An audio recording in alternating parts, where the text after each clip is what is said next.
Welcome to the Pan Am Podcast, brought to you by the Pan Am Museum in Garden City, New York.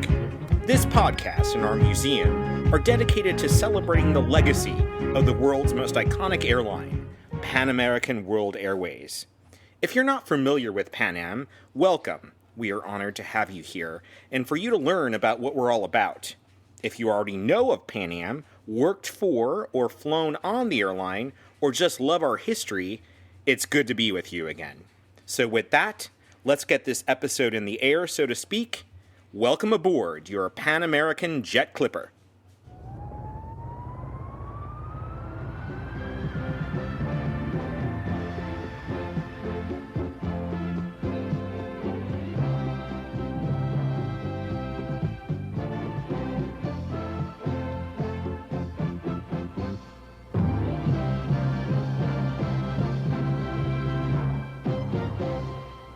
Welcome back. The Pan Am Museum Foundation is a nonprofit organization.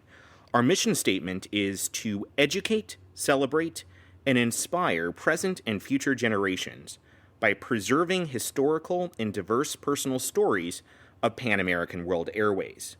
Please visit our website for more information at thepanammuseum.org. Again, our website is thepanammuseum.org. You can also find us on Facebook and Instagram. We would love to meet you when you visit our museum on Long Island, which is just a short distance away from New York City. In this episode, we'll be talking about presidential first flights and Pan Am's unique distinction as the first to give flight to the U.S. presidency. Later, we will be joined by Pan Am Captain John Marshall, who will share his memories of the very last flight of our iconic airline. Captain Marshall will also talk about his 27-year career at Pan Am, flying the DC-8 727 and the Queen of the Skies, the Boeing 747. But first, the history portion of this episode. Who was the first president to fly in an airplane? If someone answered Roosevelt, technically they would be correct. But which one?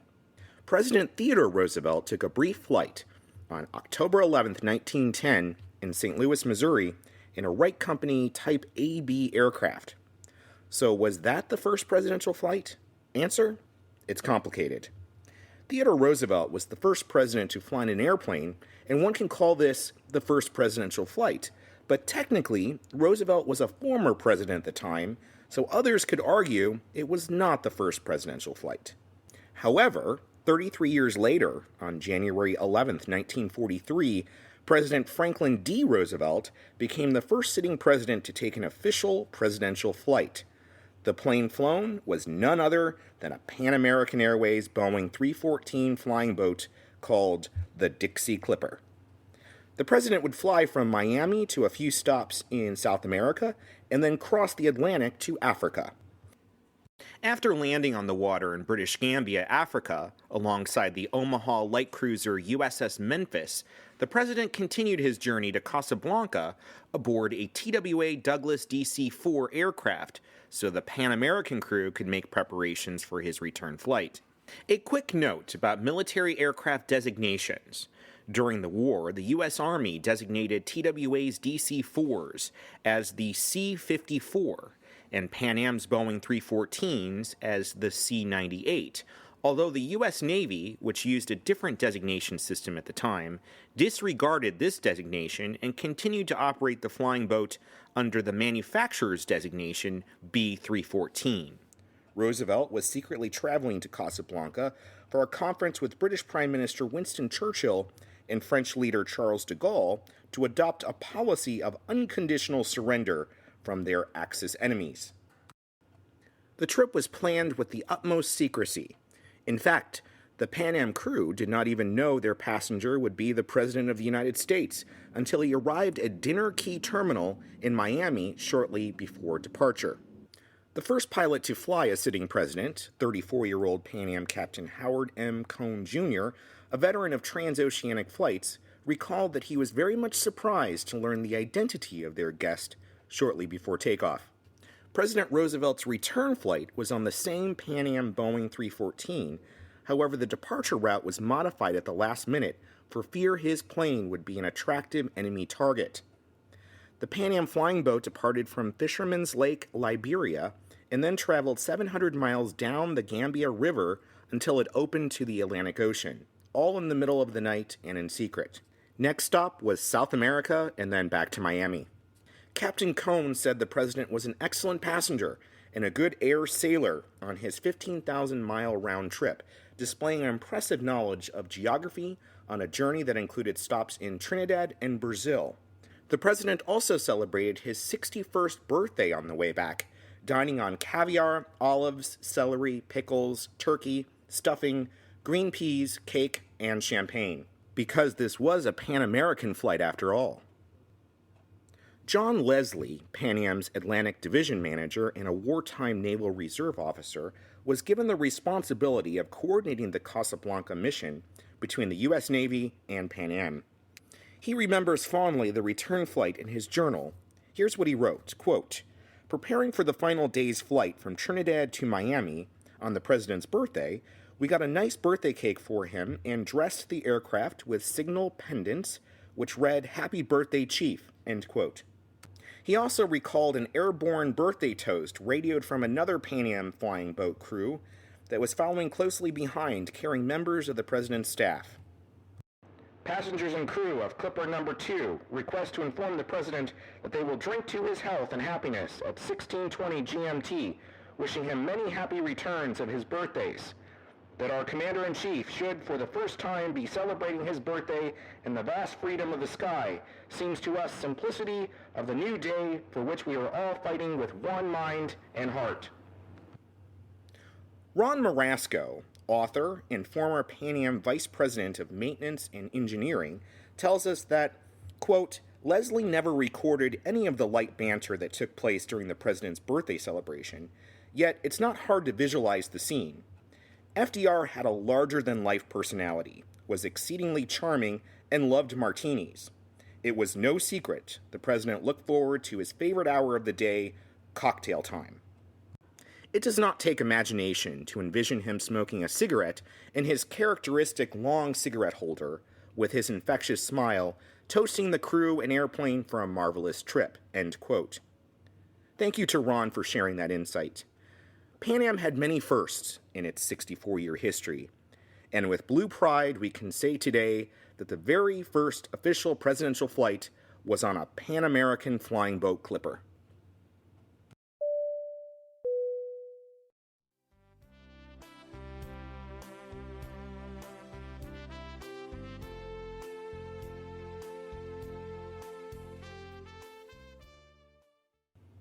John Marshall attended Deerfield Academy, Stanford University, and served in the United States Air Force before beginning his distinguished career with Pan Am.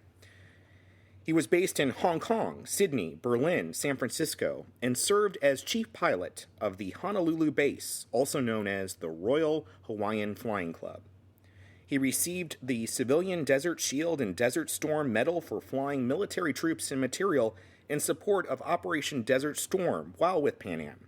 Captain Marshall serves on the board of the Pan Am Museum Foundation, and his writings and columns have been published and featured in Smithsonian Magazine and Airways Magazine, and he keeps in shape flying a World War II B-25 bomber named Show Me.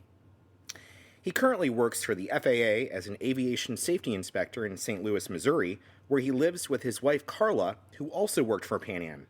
Welcome to the Pan Am podcast, Captain Marshall. Thank you. Nice to be here.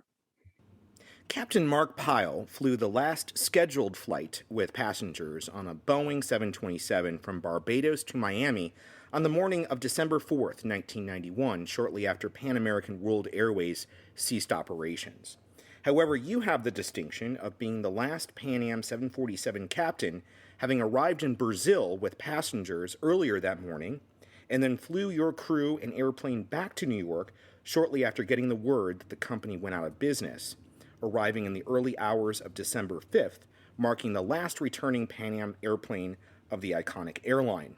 Tell us about that experience. One can imagine it must have been heartbreaking. Oh, absolutely. It was a unique flight, and one that I guess will be always a part of Pan Am history.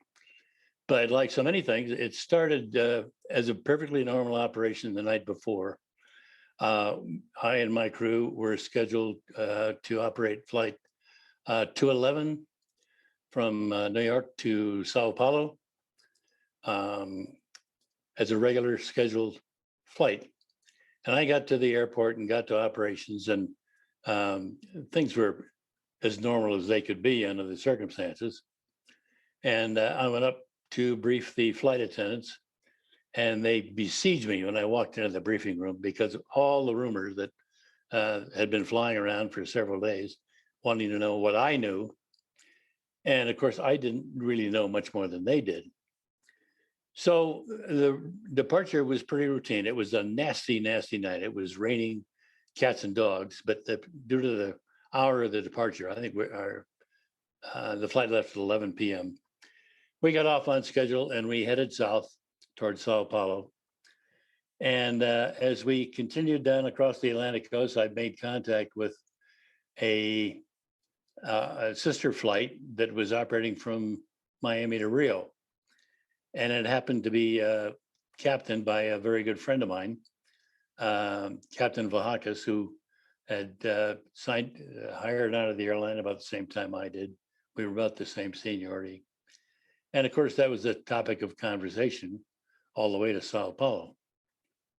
Well, we landed on schedule in Sao Paulo the following morning at about 7 or 8 o'clock, as I remember, and everything was perfectly normal.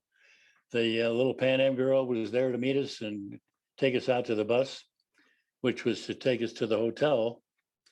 And our schedule called for us to lay over all day in Sao Paulo and then operate as Flight 212 back from Sao Paulo north to New York that night, leaving Sao Paulo about 10 or 11 o'clock, as I remember.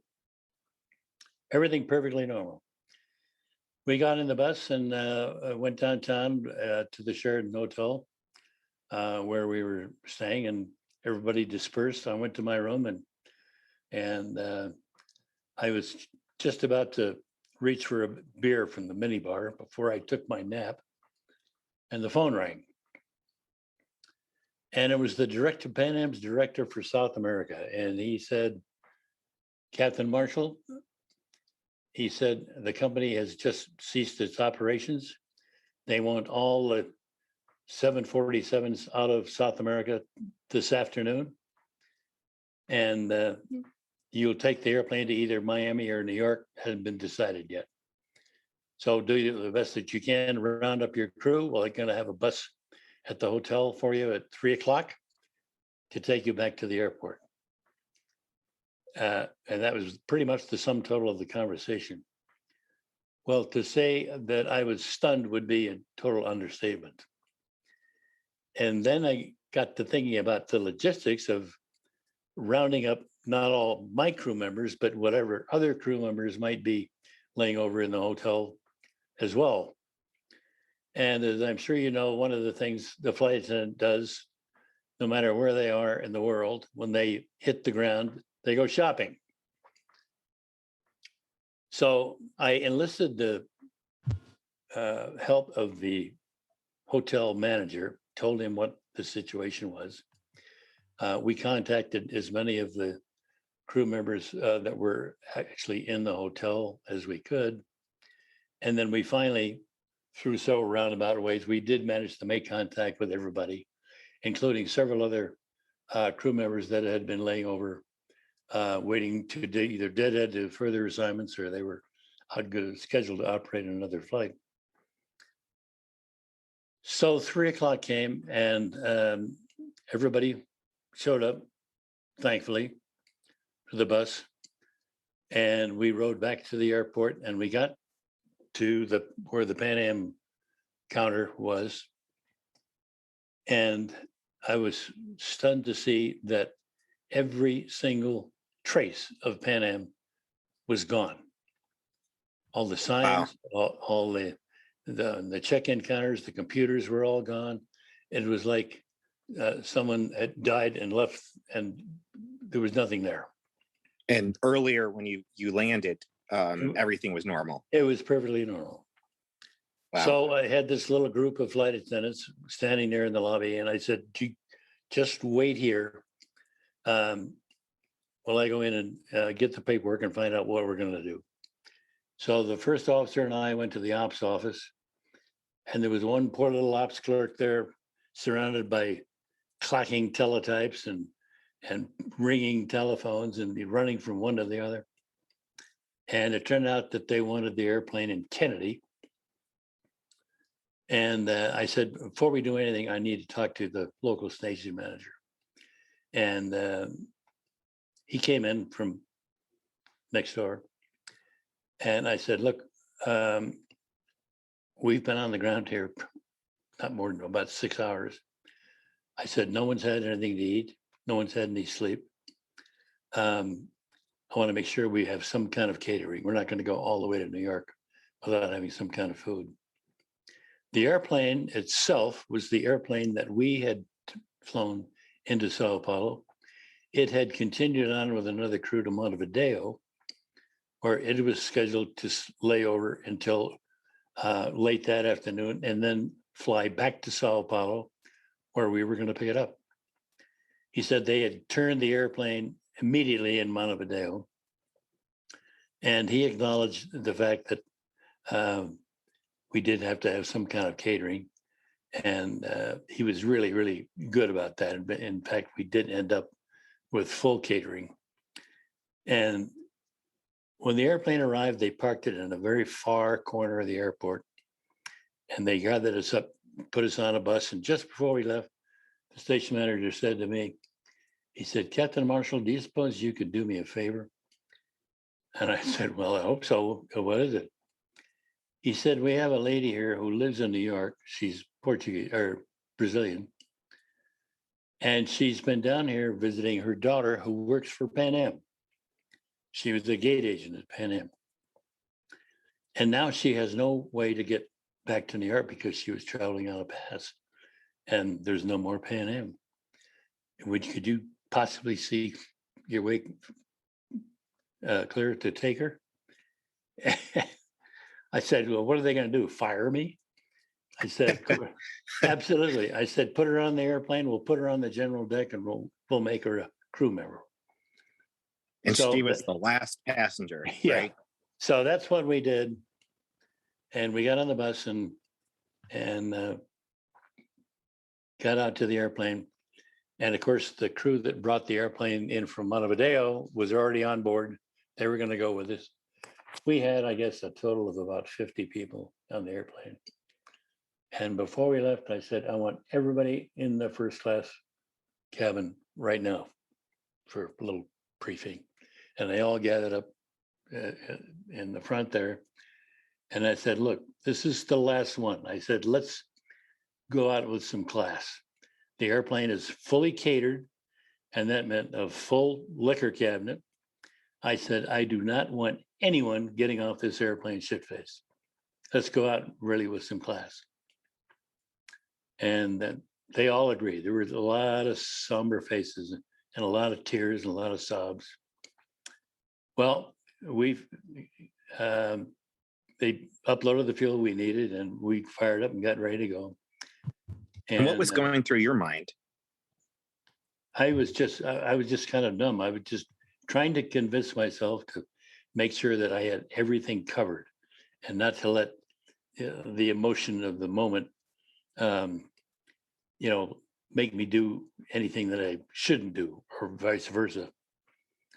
And as we got down the end of the runway, ready to take off, I said to the first officer, ask him if we can make a low pass on departure. And they said no. And I briefly thought about doing it anyway. But then I thought, no, we have 6 hours of Brazilian airspace to fly through. That might not be a good idea. So we took off and we headed up through the night through Brazil and then up across Paramaribo and Port of Spain and up the Atlantic coast. And just for fun, I called up Houston radio to see if Pan Am operations control was still up there, still on duty. And they answered right away. Yeah, they were there. they said, "You're the last one." And I kept thinking all the way north, what if something happens to the airplane? What if we have to land somewhere? What happens then? What happens to the crew? What happens to the airplane? Will we get any service? What kind of reception will we get?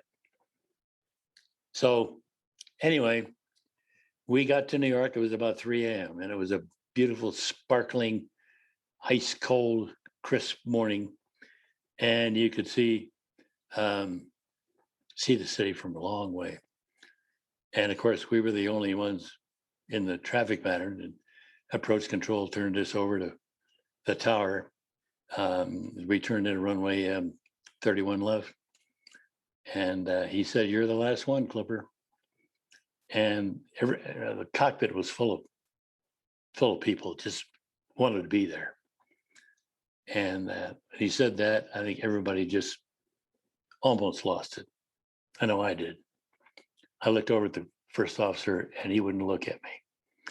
And it was supposed to have been his leg anyway, because I flew the airplane down. He would have flown it back. But I said, "I'm really sorry, but I'm taking this one." And so we landed on 31 left, and they parked us way off in the Zangs at the International Arrivals Building, the IUB. There was one lone Delta mechanic there who there to put the gear pins in and the chocks in and stuff. And they had a rickety old maintenance ladder that they wheeled up to the L1 door. And here were all 50 crews, most of them flight attendants, tottering down that ladder. And they had one little Volkswagen bus to take us into the terminal. And there was one customs guy there, and he just waved us on through. And we got to the other side. And there was a little Pan Am girl there in uniform. And she was practically in tears. She was obviously had been crying. And we were wondering how we were going to get to the crew parking lot. And she had some little Italian sports car, took us two at a time to the crew parking lot. The guys go down there and pick up their cars and then come back and pick up somebody else. And by that time, to the last. it was over. And that was the end. And it took a couple of days for it to sink in. And then, so after it sunk in, what were you thinking? I was thinking, you with the airline for 26, 27 years at that point? Yeah, what do I do now? I've still had number of years to fly, and ALPA was not much use. We found out pretty fast that if you're not paying dues anymore, ALPA doesn't want much to do with you. So that's the pilot union? The pilot union, yeah. So yeah, I'll probably get hell for saying that, but that's the way it was. And so then I got to thinking about, and things that you don't ordinarily think about, because it's all part of the package, like medical insurance. I never thought about medical insurance. It was just there. And then all of a sudden it wasn't. And then I found out, got the sticker shock of how much it costs. I was 55 years old. Holy cow. It was astronomical. Things like that. It just, it was not a happy time. And in December 4th of this year, we'll be celebrating the 30th anniversary of that day. That's right. And we have a museum, and there are a whole bunch of younger people that are interested in Pan Am and its legacy and its history. What message do you have for them? The message I have is, don't let this die. This is a vital part, not only of aviation history, but of our history. And the story of this airline, from when it first started in the 20s and crossed the oceans and pioneered new airplanes, pioneered jet service, 747 service, is a magnificent legacy, and it deserves to be told. There was a philosopher once that said that those who cannot remember the past are condemned to repeat it. And there's nothing truer than that in this case. The museum is a beautiful piece of work. It's been put together by some with members with fantastic talent, and we've got resources and input from all over the country, all over the world, really, about what Pan Am meant, what it was to American aviation history. Go in there, look at it, and just absorb it because it's so important. We're going to take a quick break with a commercial from 1969 announcing the Pan Am 747. More to come with Captain Marshall. In the roaring 20s, the sound of luxury on the seven seas meant only one thing. But times change. 1927, Pan Am introduces the Fokker F-7. 1935, Pan Am introduces the China Clipper. 1949, Pan Am introduces the Boeing 377. 1958, Pan Am introduces the Boeing 707. 1969, Pan Am introduces the incredible, the largest, fastest, most comfortable plane in history, the Boeing 747 Superjet, the plane that's a ship, the ship that's a plane. First takeoff, December 1969, on the world's most experienced airline.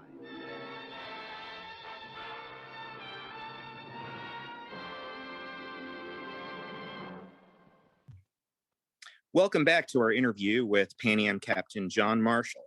So you became a 747 captain in 1977, correct? Yes, sir. When you would see children on your airplanes that looked up to you as a role model, how did that make you feel? Oh, it made you feel 10 feet tall.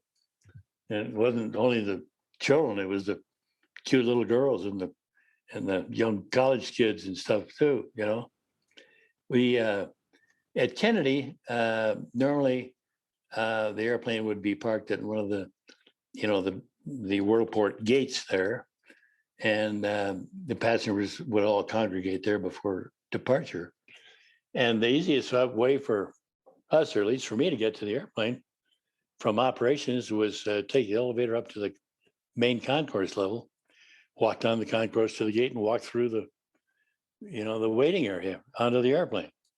And there's 200, 300 people there sitting there waiting to be called to get on the airplane. And here you walk through with your bags.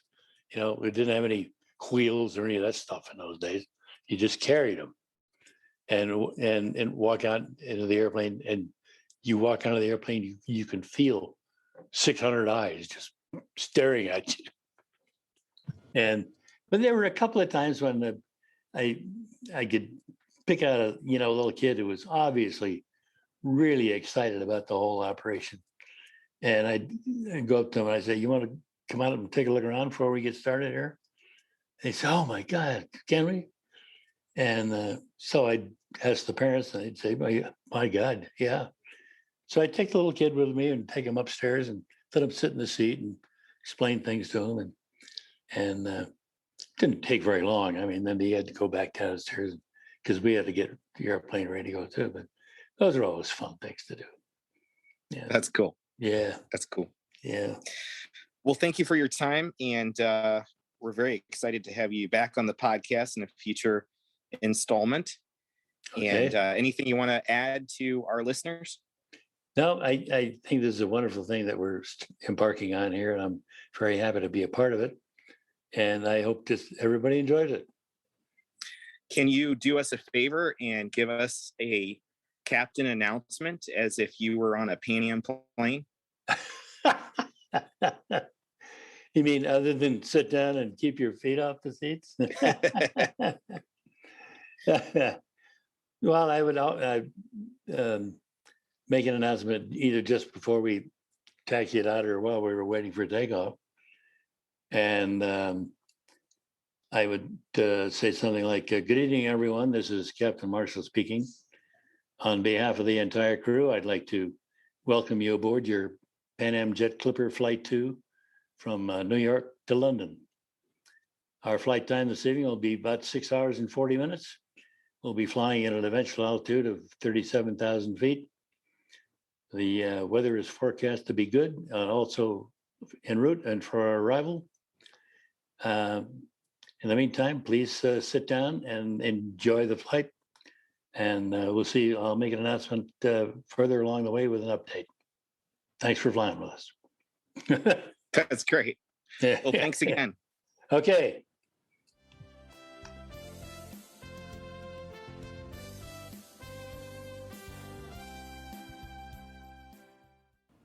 Pan Am was a pioneer in air travel and still stands as one of the most iconic and innovative airlines in aviation history.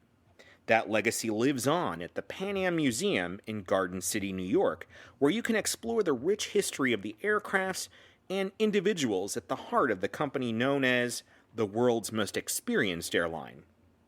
For more information about the Pan Am Museum, check out our website at www.thepanammuseum.org. You can also find us on Facebook and Instagram. Please consider becoming a member of the museum or making a donation. As was once a tagline in one of our commercials, we would greatly appreciate your support to help the Pan Am Museum continue making the going great. We want to hear from you. If you have a question for us or want to share your story, our email address is podcast@thepanammuseum.org. And with that, we're going to close out this episode with a Pan Am song from 1980 called Say Hello to Pan Am. As flight crews once said to passengers departing for their destinations around the world, thank you for flying, Pan Am.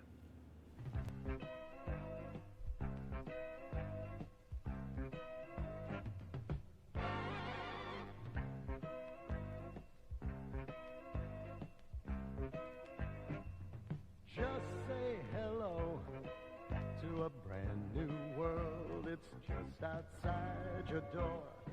Say hello to a brand new dream, much closer than before. All the world is waiting for you. There's a change across the land. Say hello to a brand new world. Say hello to Pan Am. Just say hello to brand new friends, to places far and wide, to all those people who can fly the world the way they want to fly. Say hello to hopes and plans. Say hello, here I am. Say hello to a brand new world. Say hello to Pan Am.